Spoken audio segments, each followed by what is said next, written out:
Alors, alors bonjour. Désolée pour le petit retard. Bon, on a 1 minute de retard, c'est pas très grave.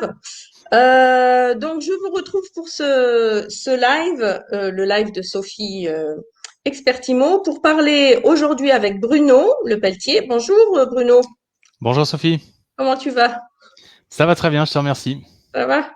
Bon, donc Bruno qui est courtier financier chez CAFPI et qui a la gentillesse de venir régulièrement le mercredi à 18h30 pour parler des sujets qu'il connaît très bien. Et donc aujourd'hui, on aborde la question du dossier de demande de prêt où il y a beaucoup de choses à anticiper et à connaître avant d'aller éventuellement chez son banquier ou d'aller voir son courtier pour savoir si on a des chances d'obtenir un prêt. Donc, il y a plusieurs questions à aborder. Et parce que je pense qu'il y avait des choses qui étaient des vérités qui étaient peut-être vraies au mois de février dernier. Entre-temps, il y a eu la crise du Covid et donc il y a pas mal de choses qui ont changé quand même de ce point de vue-là. Donc moi, la première question que je voulais te poser, Bruno, c'est par rapport au taux d'emprunt. Bon, on a entendu que les taux étaient toujours relativement bas. Après, tu nous avais expliqué au mois de mai dernier qu'il y avait, même si les taux étaient bas, il y avait quand même un écart qui s'était creusé entre les bons et les mauvais dossiers. Voilà, les bons dossiers, ben, ils avaient des taux très bas effectivement et les mauvais dossiers des taux plus hauts. Est-ce que aujourd'hui c'est toujours cette tendance? Est-ce que les choses ont changé depuis mai dernier? Qu'est-ce que tu peux le dire là-dessus? Alors, eh ben non, les choses n'ont pas changé, au contraire, ça s'est un peu accéléré dans ce côté-là. Donc la baisse des taux, elle est un peu en trompe-l'œil, parce que, alors en effet, la moyenne des taux des crédits qui ont été accordés par les banques baisse, ou du moins reste stable. Mais ce qui se passe, ils baissent parce que les dossiers les moins bons passent moins. Il y a une augmentation du taux de refus sur les dossiers qui est assez nette. Et donc les Hum, petits dossiers qui traditionnellement avaient des taux moins bons, bah, maintenant ils passent plus, donc forcément la moyenne descend. hum, Donc c'est vraiment une tendance qui s'accélère. Les banques développent une aversion au risque. Alors c'est provoqué par le Covid, mais pas que. Ça avait commencé avant, avec les rappels des règles d'un rappel aux banques par le comité de sécurité financière, hum, qui demande aux banques de respecter les 33% d'endettement, d'arrêter les prêts de plus de 25 ans, de limiter le financement sans apport. Donc tout ça, ça fait que, bah oui, aujourd'hui, plus que jamais, il est nécessaire de préparer son dossier de prêt. Tout le monde n'a pas la chance d'avoir des super revenus, un apport solide, une capacité d'endettement libre pour pouvoir faire passer son dossier tranquillement. hum. D'où l'importance de regarder, des fois de se préparer en amont, des fois 6 mois en amont, des fois plus loin, plus en avance, pour préparer son achat immobilier, pour être dans les meilleures conditions pour obtenir son prêt. Oui, il s'agit pas au moment où on a le coup de cœur pour un bien, d'aller voir son banquier en espérant, parce que Bah, malheureusement, ça arrive, enfin, moi, en ce qui me concerne, ça m'arrive en effet d'avoir affaire à des clients qui n'ont pas du tout vu encore leur banquier. Et bah, d'ailleurs, je t'avais envoyé certains clients, hmm, je sais, où tu m'as dit non, ça passera jamais, ça hmm. passera pas. Donc, c'est pas la peine effectivement Ça peut d'aller être la plus douche loin. froide, ça peut être la douche Hum. froide en effet, surtout que il y a des choses sur lesquelles on peut travailler, on va en parler aujourd'hui. Ok. Alors oui, justement, tu parlais de la question d'apport. Mhm. Donc aujourd'hui, tu confirmes que quelqu'un qui n'a pas d'apport ne peut Alors, pas emprunter. 0,0 d'apport, il y a quasiment plus aucune banque qui le font. Il y a Hum, certaines banques qui acceptent encore de faire du surfinancement, mais qui vont par mhm, exemple financer le coût du bien et les frais de notaire. Tout ce qui est frais de garantie pour l'hypothèque, les frais de dossier, tout ce qui dépasse, il faut quand même les apporter. Donc sur une acquisition d'un appartement à 200, 250 000, il va quand même, il faut pouvoir sortir 5 ou 6 000 euros par exemple. hum, Au-delà de l'apport, il y a aussi une donnée fondamentale, c'est l'épargne résiduelle au projet. C'est-à-dire combien il vous reste sur votre compte une fois que vous avez finalisé votre achat et que vous avez les clés. hum, Si vous mettez toute votre épargne dans le projet, bah, ça flash en rouge dans un dossier de prêt, les banques, parce que c'est des dossiers statistiquement qui pètent plus. Donc, hum. Avoir de l'apport, ça permet de sécuriser le dossier. Et puis aussi, ça permet d'obtenir de meilleurs taux. Le surfinancement, il est encore possible dans certaines conditions, pour certains dossiers, certains profils emprunteurs, souvent des jeunes. Mais il faut pas se leurrer, vous n'allez pas avoir de bons taux. Vous n'allez pas avoir de bons taux. Vous allez au contraire avoir les taux les moins bons. Généralement, c'est des dossiers qui vont aller taper les taux d'usure, c'est-à-dire les taux maximum au-delà duquel les banques n'ont plus le droit de prêter. Donc voilà, plus vous avez d'apport, plus vous aurez de chances d'avoir un accord sur le prêt, et plus vos conditions de taux seront intéressantes. Au niveau des taux, d'ailleurs, alors c'est quoi les taux minimum que tu peux voir et le taux maximum que tu vois? Sur 25 ans, par exemple, les meilleurs dossiers, quand je parle de meilleurs dossiers, c'est des gens qui ont 20 ou 30% d'apport sur le bien, c'est-à-dire qui demandent à la banque de financer que 70 ou 80% du montant du bien, qui ont des revenus qui vont dépasser les 80 000 euros à l'année, les 100 000 euros à l'année. Ça, c'est des dossiers où sur 25 ans, on va aller négocier du 1,20 sur 25 ans. À contrario, quelqu'un qui gagne voilà, de gens qui gagnent au SMIC, par exemple, qui sont pile poil à 33% d'endettement et qui n'ont pas d'apport, on va être aux alentours des 2%. Il y a vraiment un écart important entre les deux. Oui, oui. Et alors, l'autre question que je me posais, c'est par rapport donc à la situation professionnelle de l'acquéreur. Bon, aujourd'hui, on parle on abordera dans un autre live la question des auto-entrepreneurs. Là, je voulais aborder la question des salariés qui ont un CDI. Bon, Oui. aujourd'hui, il faut un CDI pour emprunter. Un CDD, je pense que ça fonctionne pas. Tu me confirmes? Alors, faut pas Hein? forcément fermer la porte au CDD. Certaines banques ont une lecture un peu intelligente de ça. Si vous êtes dans des professions où, par essence, ça se fait par des boîtes intérim. Par exemple, j'ai financé un scaphandrier. Ça, la profession fonctionne via des boîtes intérim. Si vous avez 3 ans d'ancienneté, certaines banques vont le prendre en compte. L'autre cas de figure aussi, c'est si vous avez 2 emprunteurs, l'un des emprunteurs est en CDI, l'autre est en CDD. Si on a 2 ou 3 ans d'ancienneté du côté du CDD, on va quand même pouvoir prendre en compte ses revenus. Par contre, si vous venez de changer ou vous avez un CDD de 6 mois qui s'arrête dans 6 mois, là, et vous empruntez seul, c'est clair, ça passera pas. Oui, oui, oui. Et donc par rapport à toujours la situation financière, le taux d'endettement, qu'est-ce que tu peux dire par rapport au taux d'endettement? Les choses ont changé aussi par rapport à la sortie du Covid et aujourd'hui? Alors, le Covid n'a pas eu d'impact sur le taux d'endettement. Par contre, le Covid a eu un impact sur certaines industries qui ont été affectées, tourisme, restauration, on les connaît. On commence à avoir des refus sur des dossiers qui normalement passent, qui cochent toutes les cases, qui sont censés être verts, mais qui sont refusés par les banques parce qu'ils sont dans des industries touchées. Et donc ça, faut se méfier. Si vous êtes dans une industrie qui est touchée, on peut avoir un refus sur ces bases-là. Par rapport à l'endettement, il n'y a pas eu, la règle c'est 33% des revenus, ça, elle a pas changé. Elle est devenue beaucoup plus stricte dans la mesure où certaines banques aujourd'hui on présente des dossiers à 33,01% d'endettement, elles nous les refusent parce que ça dépasse 33%. Donc ça, il faut être très vigilant. C'est souvent 33% assurance emprunteur incluse, faut pas l'oublier. Là où, alors c'est un peu technique, mais là où il y a eu un changement, c'est il y a quasiment plus de banques qui acceptent de faire du différentiel de charge pour le calcul de l'endettement. Je vais pas m'aventurer à l'expliquer à l'oral comme ça, mais ce qu'il faut retenir, c'est qu'aujourd'hui, faire de l'investissement locatif est devenu plus compliqué que ce n'était l'année dernière, parce que c'est lié au mode de calcul de l'endettement. Avant, on arrivait à déduire les revenus fonciers futurs de la mensualité du prêt, de l'endettement. Maintenant, ils sont rajoutés aux revenus.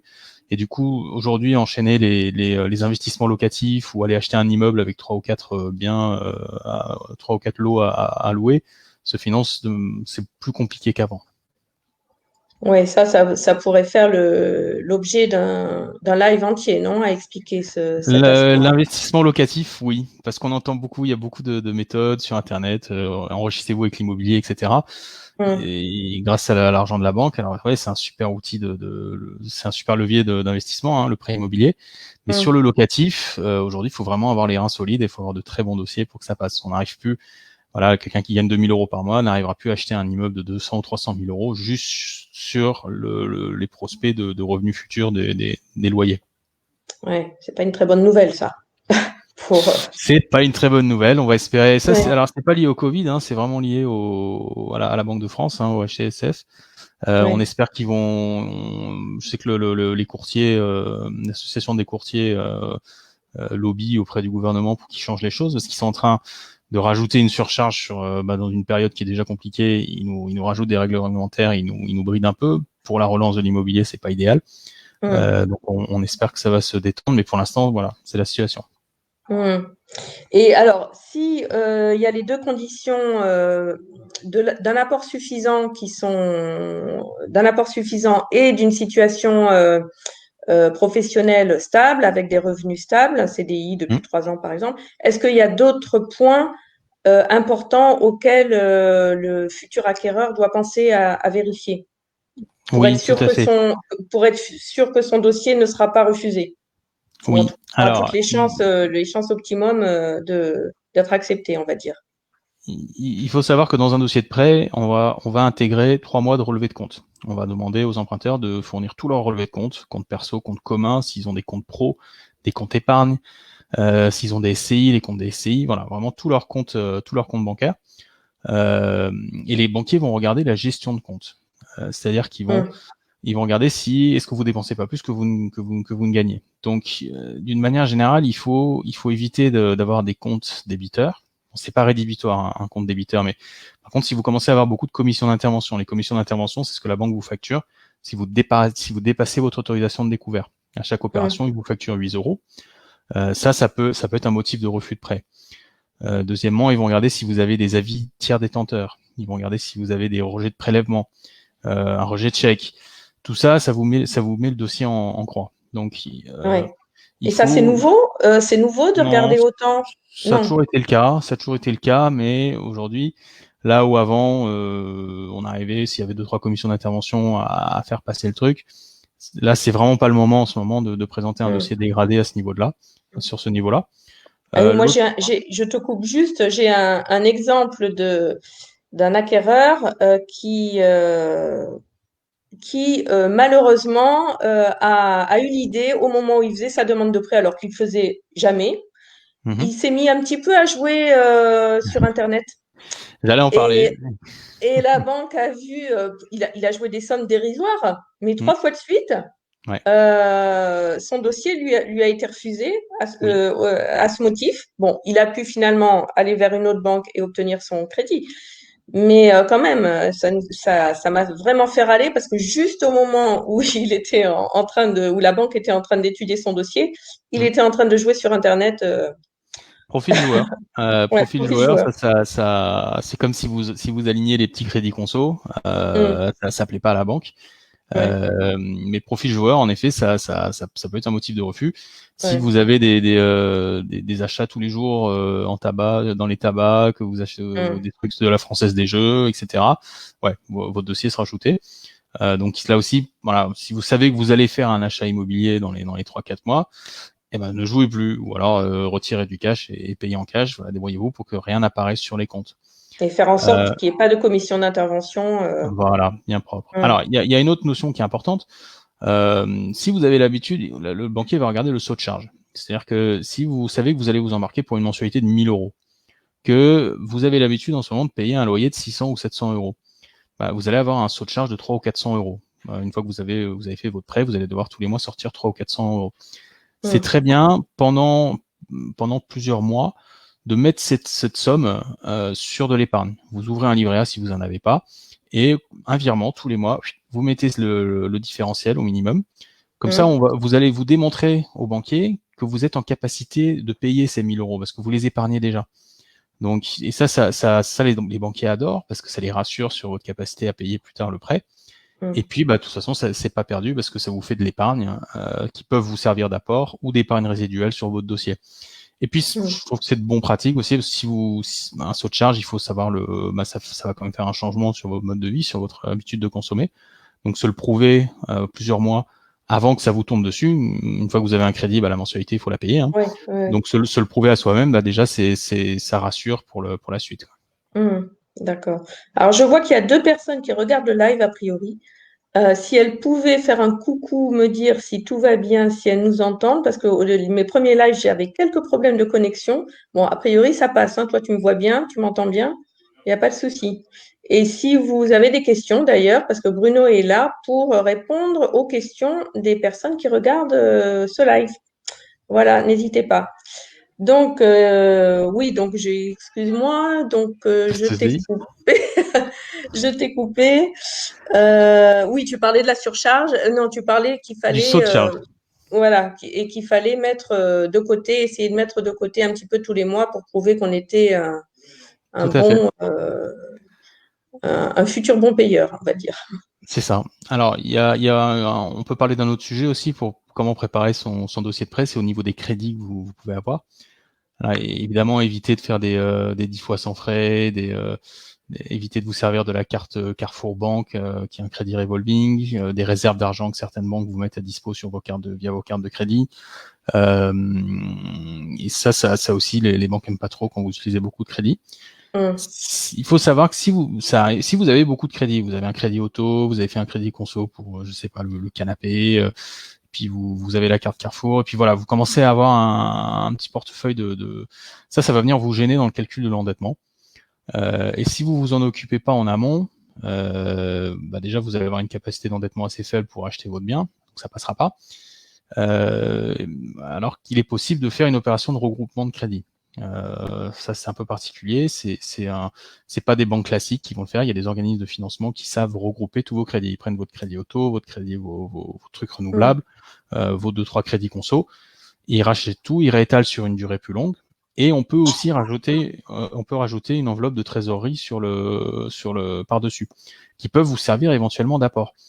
Ça, c'est des opérations qui peuvent se faire pour nettoyer votre profil, pour vraiment bonifier votre profil emprunteur, mais il faut les faire 6 mois à l'avance. Donc ça aussi, c'est quelque chose qui peut se préparer.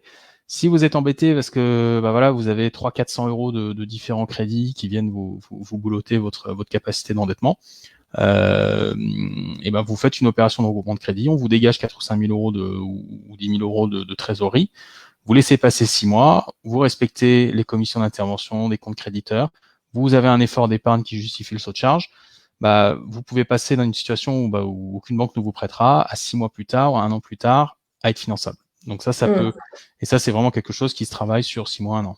Oui, donc ça c'est bien de le savoir. Est-ce que tu vois autre chose à dire, à rajouter?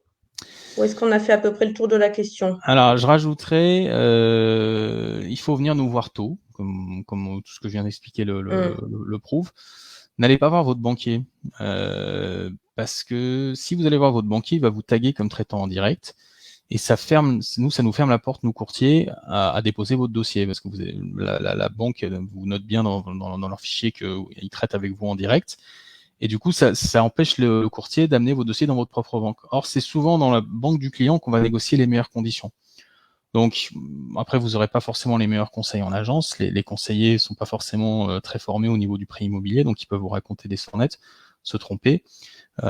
Et donc, il faut mieux venir voir un bon courtier et lui laisser la main sur le dossier. Voilà. Dans certains cas, c'est dédommageable aux gens qui aient commencé leur démarche par leur banque. Voilà, c'est vrai que une remarque. quand tu dis que les banquiers, les conseillers sont pas toujours très bien informés, c'est vrai qu'il m'est arrivé d'avoir des clients qui me disent, si, mon conseiller m'a dit, c'est bon, c'est OK, ça passera. Et puis finalement, la direction dit, niet, ça passe pas. Et après, ils vont te voir. Si tu veux, en agence, les conseillers, on leur demande de vendre des alarmes voitures, des téléphones, des plans internet, des assurances vie. Et au milieu, il y a le crédit immobilier. Le crédit immobilier, c'est pas de la physique quantique, mais il y a énormément de choses à savoir. C'est beaucoup de détails et le diable est dans les détails. Donc, Il y a beaucoup de gens en agence qui n'ont pas, même s'ils ont déjà fait du crédit immobilier, ils font quelques dossiers par an, c'est pas des spécialistes comme nous qui faisons ça à longueur d'année et qui ont plusieurs centaines de dossiers dans nos bagages, quoi. Et ça peut faire la différence sur certains dossiers. De nouveau, quand vous avez un très bon dossier, que l'endettement est bas, vous avez de l'apport, etc., vous n'avez pas un dossier compliqué, ils sauront faire, mais quand il y a des particularités, ils peuvent vous planter. Ok. Bon, bah écoute, je te remercie Bruno pour toutes ces explications qui sont très C'est claires, moi qui te je remercie, pense. Sophie. C'est toujours un plaisir de On venir apprend à plein de tes lives. choses. Ouais, merci. Alors, on se retrouvera, je pense, la semaine prochaine, on a dit. Ouais, Donc, tu voulais aborder le sujet de l'assurance emprunteur, tout à fait. ça? L'assurance emprunteur. Alors, l'assurance emprunteur, c'est un sujet qui concerne tout le monde, enfin, du moins tous les gens qui ont un crédit. Pas que ceux qui veulent acheter, qui vont avoir un nouveau crédit bientôt. Faut savoir que la loi a évolué sur l'assurance emprunteur, que beaucoup de gens ont encore leur assurance emprunteur avec l'assurance groupe de la banque qui les a financés. Or, la loi a évolué il y a 2 ans et elle permet de changer d'assurance emprunteur en cours de vie de prêt. Et il y a des belles économies à faire, donc je pense que ça vaut le coup d'en parler. Et puis aussi de démystifier un peu à quoi sert cette assurance, d'expliquer les garanties. Ça représente quand même un bon tiers du coût total de votre crédit. Donc c'est un sujet sur lequel il est important de s'arrêter et de comprendre. D'accord, ok, super. Bah écoute, donc on se retrouve mercredi prochain à 18h30. Allez, avec plaisir. Allez, je te remercie Bruno. Bye bye Allez, au Sophie. revoir. Au revoir. Bye, ciao, au revoir.